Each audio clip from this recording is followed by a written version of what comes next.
Buongiorno e benvenuti con l'informazione di Telefriuli. Il Friuli Venezia Giulia è la regione peggiore d'Italia per incidenza dei contagi, 410 su 100.000 abitanti, ben al di sopra della soglia d'allarme di 250. Su questo dato si è soffermato questa mattina il vicegovernatore della regione Riccardo Riccardi, chiedendo al governo di rivedere il parametro.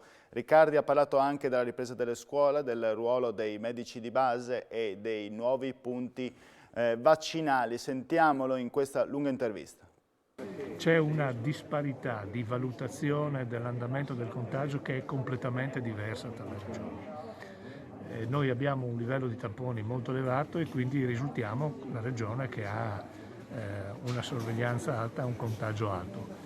E questo non può funzionare, cioè, dobbiamo riuscire ad avere un meccanismo nel quale si definisce una soglia entro la quale ogni attività di sorveglianza deve essere la stessa che più o meno si fa in tutto il paese, perché altrimenti uno rischia di avere il contagio alto, qualcun altro rischia di averlo molto più basso, ma in realtà così non è. Abbiamo provato, rispetto ai dati che abbiamo raccolto, il nostro contagio è sulla media nazionale ed è evidente che nel momento però in cui noi facciamo la sorveglianza, perché siamo ligi e devo dire il nostro andamento del contagio è reale. Vedo che altre regioni fanno molto meno tamponi e quindi facendo molto meno tamponi è ovvio che tu hai un contagio che si riduce. Questo è un tema che deve essere affrontato per garantire condizioni di equità. State individuando altre posizioni, territori dove poter aumentare i vaccini? Beh, ormai siamo arrivati a oltre 50 punti vaccinali in tutta la regione. È chiaro che ci sono ancora alcuni aspetti da perfezionare. Contiamo di aprire un nuovo centro anche a Gemona, nella provincia di Udine. Stiamo valutando diverse cose sia su Pordenone che su Trieste e anche nell'Isontino. Medici e infermieri rientrano in quelli che possono darvi un aiuto importante, medici di famiglia? Sicuramente i medici di famiglia sono un pilastro fondamentale.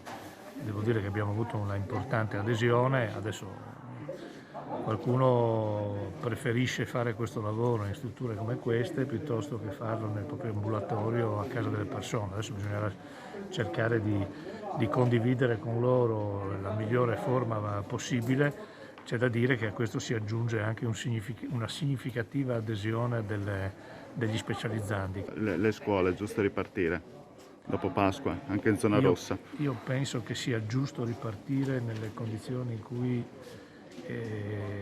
si possa contenere il contagio. Io credo che un comportamento rigoroso, attento, abbia quella quota di contagio fisiologica che non si può naturalmente eliminare. Il problema è come noi riusciamo a garantire questo tipo di attività. Io sono dell'opinione che tutte le cose devono essere riaperte, ma nel momento in cui riapriamo dobbiamo avere la garanzia di tenerle aperte e di non dover trovarci a chiudere di nuovo. Poi su questo va ricordato sempre, le scuole non sono luogo di contagio, è la popolazione scolastica che muovendosi ha una facilità di contagio perché sono iniziate nel frattempo questa mattina alle 9 alla Fiera di Udine le somministrazioni di AstraZeneca ai volontari della protezione civile. Previste 1000 inoculazioni solo nella giornata di oggi. La vaccinazione proseguirà nei fine settimana. Su 10.000 volontari si conta di vaccinarne almeno 7.000. Sentiamo le interviste fatte proprio ai volontari. È andata molto bene, non si è sentito niente, quindi vaccinatevi ragazzi. Contento comunque, attendeva da tempo questo momento? Abbiamo combattuto un po', anche come comune, come volontari, come coordinatore ho cercato di far fare i vaccini anche da noi. L'unico modo per farlo finire io penso sia il vaccino. Non capisco quelli che non vogliono vaccinarsi. All'inizio pandemia ho deciso appunto di arruolarmi. Dapprima abbiamo appunto portato in giro per le famiglie le mascherine che erano state le prime, erano state fatte dalle signore appunto di Reana. Ci siamo occupati anche di recare cibi e farmaci agli anziani soprattutto che non avevano modo di spostarsi. Sì, i volontari in primis sono fieri e orgogliosi di dare una mano perché ci tengono. Assolutamente, non lo fanno per un tornaconto o quant'altro, è proprio il bello di questo, della protezione civile, è la disponibilità che ognuno dà, la sensazione di essere una famiglia, di aiutare tutti. Com'è andata? Normale, benissimo, nessun problema, sì, è un diritto dovere, no? Quindi sì, siamo qui perché appunto vogliamo raggiungere l'immunità di gregge, dobbiamo cercare di vaccinarci tutti, non ci sono problemi secondo me assolutamente, pur non essendo un medico, ma insomma di differenze dei vaccini, preferenze, cose di questo genere. E quindi finalmente io direi è una buona giornata, ecco. Il Friuli Venezia Giulia resterà in zona rossa almeno fino al 6 di aprile. Il presidente dell'Istituto Superiore di Sanità, Brusaferro, ha affermato che si vedono i primi segnali comunque di stabilizzazione, ma che è fondamentale che rimangano le attuali misure di restrizione. Mantenendo i provvedimenti e con le vaccinazioni, ha detto il direttore Rezza, potremo trascorrere un'estate serena. Servizio. Il Friuli Venezia Giulia, come previsto, resta in zona rossa. Nella stessa fascia anche Lazio, Piemonte, Puglia e Toscana, tutte regioni con un livello di rischio alto. C'è un rallentamento della crescita della curva epidemica in Italia e oggi vediamo i primi segnali di stabilizzazione, ha detto il presidente dell'Istituto Superiore di Sanità, il friulano Silvio Brusaferro, alla conferenza stampa sull'analisi dei dati del monitoraggio regionale della cabina di regia organizzata dal Ministero della Salute. In Italia oggi l'RT è a 1,08 contro l'1,16 della settimana scorsa e il tasso di incidenza, sempre a livello nazionale, è sceso sotto i 250 casi ogni 100.000 abitanti. Il presidente dell'Istituto Superiore di Sanità ha comunque sottolineato come i segnali di miglioramento non consentano comunque di ridurre le attuali misure di restrizione, che anzi devono essere mantenute con rigore, visti i dati di incidenza, la trasmissibilità legata alle varianti e il forte sovraccarico degli ospedali. Mantenendo le misure e rafforzando la campagna vaccinale, penso si possa arrivare a proficui miglioramenti per trascorrere un'estate serena, ha aggiunto il direttore Gianni Rezza.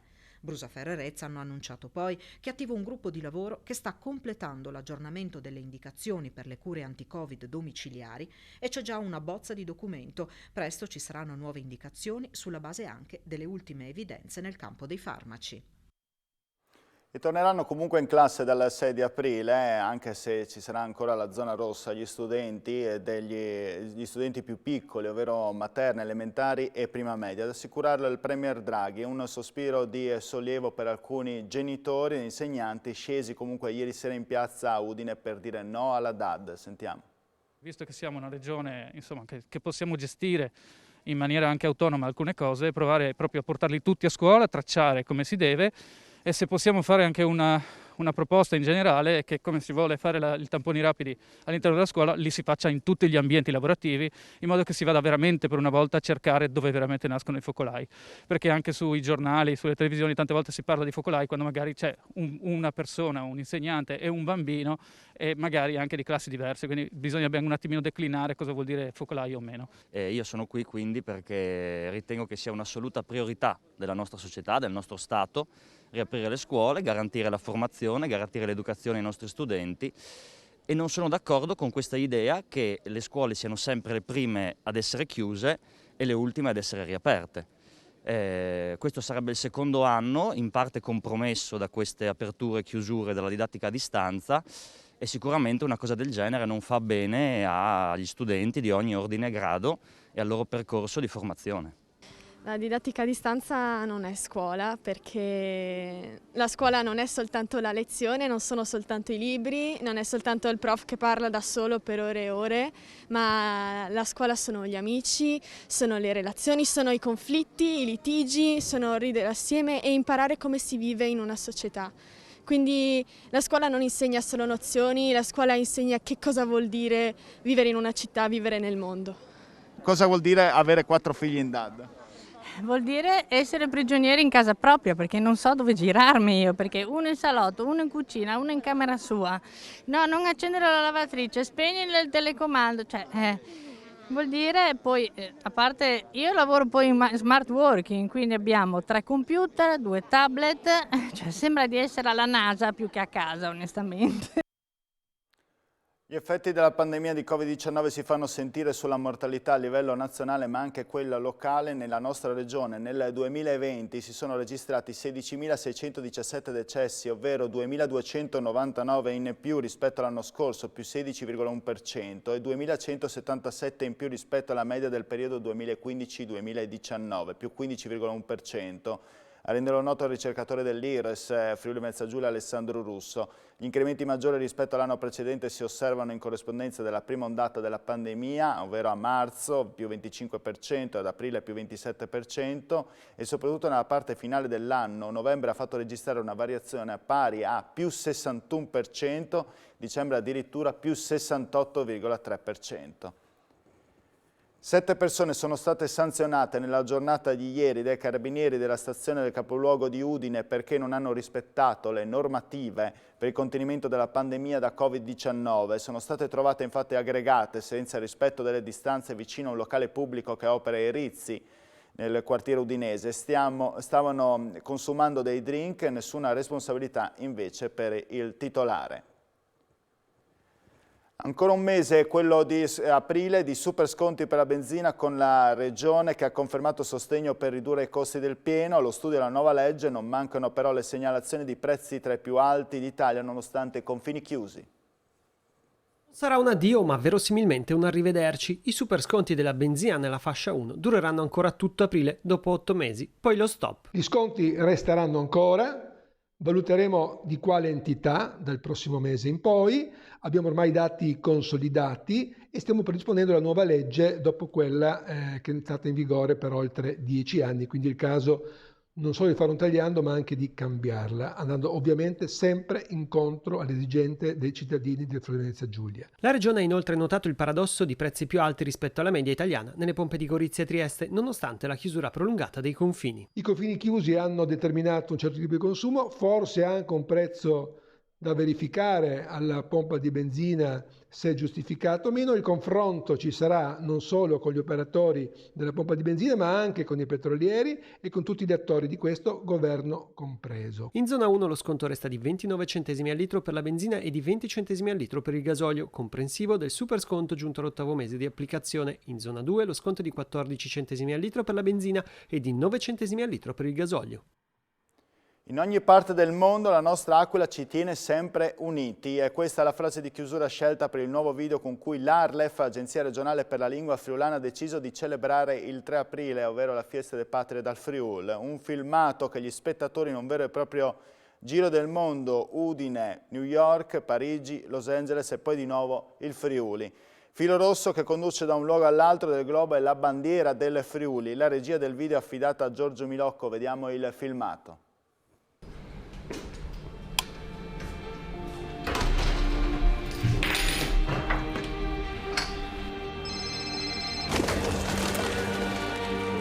Andy?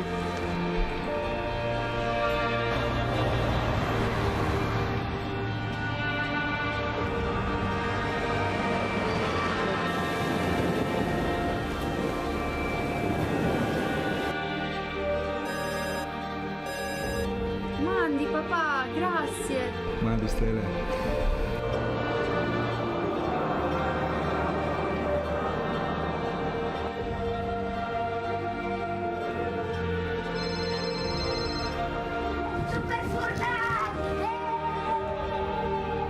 Mundi.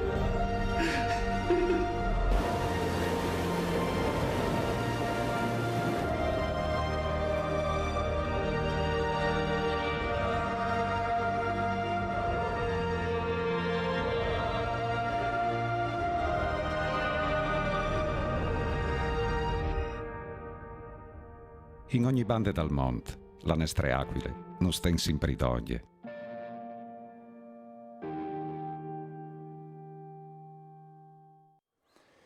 E con queste immagini abbiamo concluso, noi ci vediamo alle 18:45 con l'edizione del telegiornale, edizione serale. Grazie e arrivederci.